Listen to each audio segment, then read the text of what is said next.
တကယ်တော့အိမ်မှာရှိတဲ့ပစ္စည်းတိုင်းကယတနာတွေပဲဖြစ်ပါတယ်မယုံမှုဆိုရင်တော့ဗီဒီယိုကိုဆက်ကြည့်လိုက်တော့နော်နံပါတ်1စက်ပြစီဘူးကိုဒီလိုပုံစံရအောင်ဖြတ်ပြီးတော့စစ်နီတုံနဲ့ဓာတ်တွေထည့်သိမ်းမယ်ဆိုရင်တော့တကယ်ကိုမှအရန်သုံးဝင်ပါတယ်နံပါတ်2သုံးကုန်သွားတဲ့အဝေးလျှော်စက်ပြစီဘူးတွေကိုပန်းဝအဖြစ်ဖန်တီးလို့ရပါတယ်အရင်ဆုံးဖြတ်မဲ့နေရာကိုအမှတ်သားလုပ်ပြီးတော့ဖြတ်ထုတ်ပေးလိုက်ပါမယ်အဲနောက်အဖုံးနဲ့လှိုင်းတွန်းပုံစံပေါ်ပြီးတော့ညှက်ဖြတ်ပေးလိုက်ပါမယ်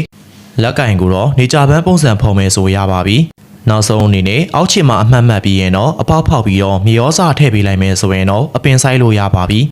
ဘီယာလောင်းမယ်ဆိုရင်လည်းအရန်အဆင်ပြေပါတယ် delivery ပို့ရင်ပါတဲ့မစ်တီပူးထည့်တဲ့အိတ်ကိုအပေါက်လေးဖောက်ပြီးရင်တော့တီရှူးထုတ်ထည့်ပြီးတော့နေရံမှာချိတ်ထားမယ်ဆိုရင်တော့နေရံကဲတီရှူးတစ်ပူကိုဝယ်စရာမလိုတော့ပါဘူးနံပါတ်4နွားနို့ဘူးကွန်တွေကိုကက်ကြီးနဲ့ညှက်ပြီးတော့တန်းစီအောင်စီလိုက်ပါမယ်အဲနောက်လှီးထားတဲ့အသားတွေထည့်ပြီးတော့ကလင်းနဲ့အပေါက်ပိတ်ပြီးရင်တော့ရေခဲတတတွေအေးခဲထားလိုက်မယ်ဆိုရင်တော့စားခြင်းတဲ့အချိန်တစ်ခုချင်းယူထုတ်လို့ရလို့အရန်အဆင်ပြေပါတယ်နံပါတ်5ဘူးအဖုံးကိုမီးနဲ့အပူပေးပြီးတော့သွားကြထိုးရံနဲ့အပေါ်ထိုးပေးပြီးရင်တော့ကက်ကြီးနဲ့ညှက်ဖြတ်လိုက်မယ်ဆိုစော်ဘူးအဖုံးကိုရပါပြီအရန်သုံးဝင်ပါတယ်နံပါတ်6အေးဘူးအဖုံးမှာအပေါက်တစ်ခုဖောက်ပြီးတော့ဝက်ဝတ်တစ်ခုထိုးထည့်လိုက်ပါမယ်ခင်ဗျာအဲနောက်အဖုံးကိုဖြုတ်ယူပြီးတော့အိုးဖုံးမှာတက်လိုက်ပြီးရင်တော့ဝက်ဝတ်ချက်ပေးလိုက်ပါမယ်ဒီနေရာမှာပလေယာနဲ့ကြက်နေအောင်တခြားလုပ်ပေးရပါမယ်ဒါဆိုရင်တော့အရန်အသုံးဝင်တဲ့အိုးဖုံးလက်ကင်ကိုရပါပြီနံပါတ်9မဝဲတော်တဲ့တီရှပ်အင်ကြီးတွေကိုဒီလိုမျိုးညှက်ဖြတ်လို့ရပါတယ်အောက်ပိုင်းကခောက်ထားတာကိုလည်းဖြတ်ထုတ်လိုက်ပါမယ်ပြန့်နေအောင်ဖြန့်ပြီးရင်တော့အလေကားနေခောက်လိုက်ပြီးတော့ဒီနေရာကိုတွဲချုပ်ပေးလိုက်ပါမယ်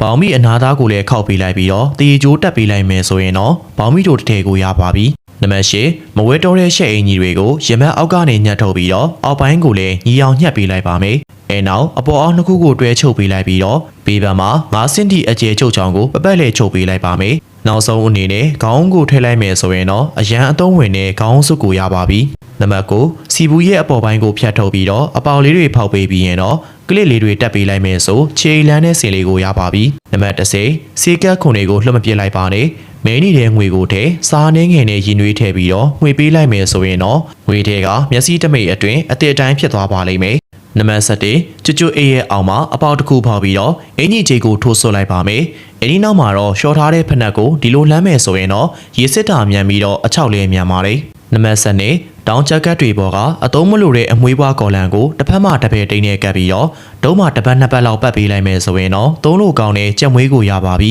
အင်ကအမြင့်ပိုင်းတွေကိုတန်ရှင်းလုပ်ဖို့သူ့ကိုသုံးမယ်ဆိုရင်တော့300အဆင်ပြေပြီးတော့ငွေကိုလည်းချွေတာနိုင်ပါတယ်နံပါတ်73အင်ကဖနက်ဘူးကုန်တွေကိုလုံးဝမလွတ်ပစ်လိုက်ပါနဲ့အဖုံးကိုအရင်ဖြတ်ထုတ်လိုက်ပြီးတော့မှဘူးကိုပါဖြတ်ထုတ်လိုက်ပါမယ်အဲနောက်မှာတော့ဘူးရဲ့အသေးကြီးကိုလိုက်ပြီးတော့ဘေးနှစ်ဖက်ကိုဒီလိုဖြတ်ထုတ်ပြီးကြောချင်းကတ်ပေးလိုက်ပါမယ်ဘူးရဲ့အရွယ်စားအတိုင်းအဖုံးပေါ်မှာအမှတ်သားလုပ်ပြီးတော့ဖြတ်ထုတ်ပေးပြီးရင်ဖြတ်ထုတ်ထားတဲ့ဘူးအဖုံးကိုဘူးပေါ်မှာကတ်ပြီးတော့မညီတဲ့နေရာကိုဂတ်ထုနဲ့ညီအောင်ညှိပေးလိုက်ပါမယ်ဒီနေရာမှာအပေါက်တစ်ခုဖောက်ပြီးတော့ကိုနေတက်တလို့အလှဆင်လိုက်မယ်ဆိုရင်တော့အမြင်လှပြီးတော့အသုံးဝင်တဲ့ပစ္စည်းထဲတဲ့ပုံကိုရပါပြီ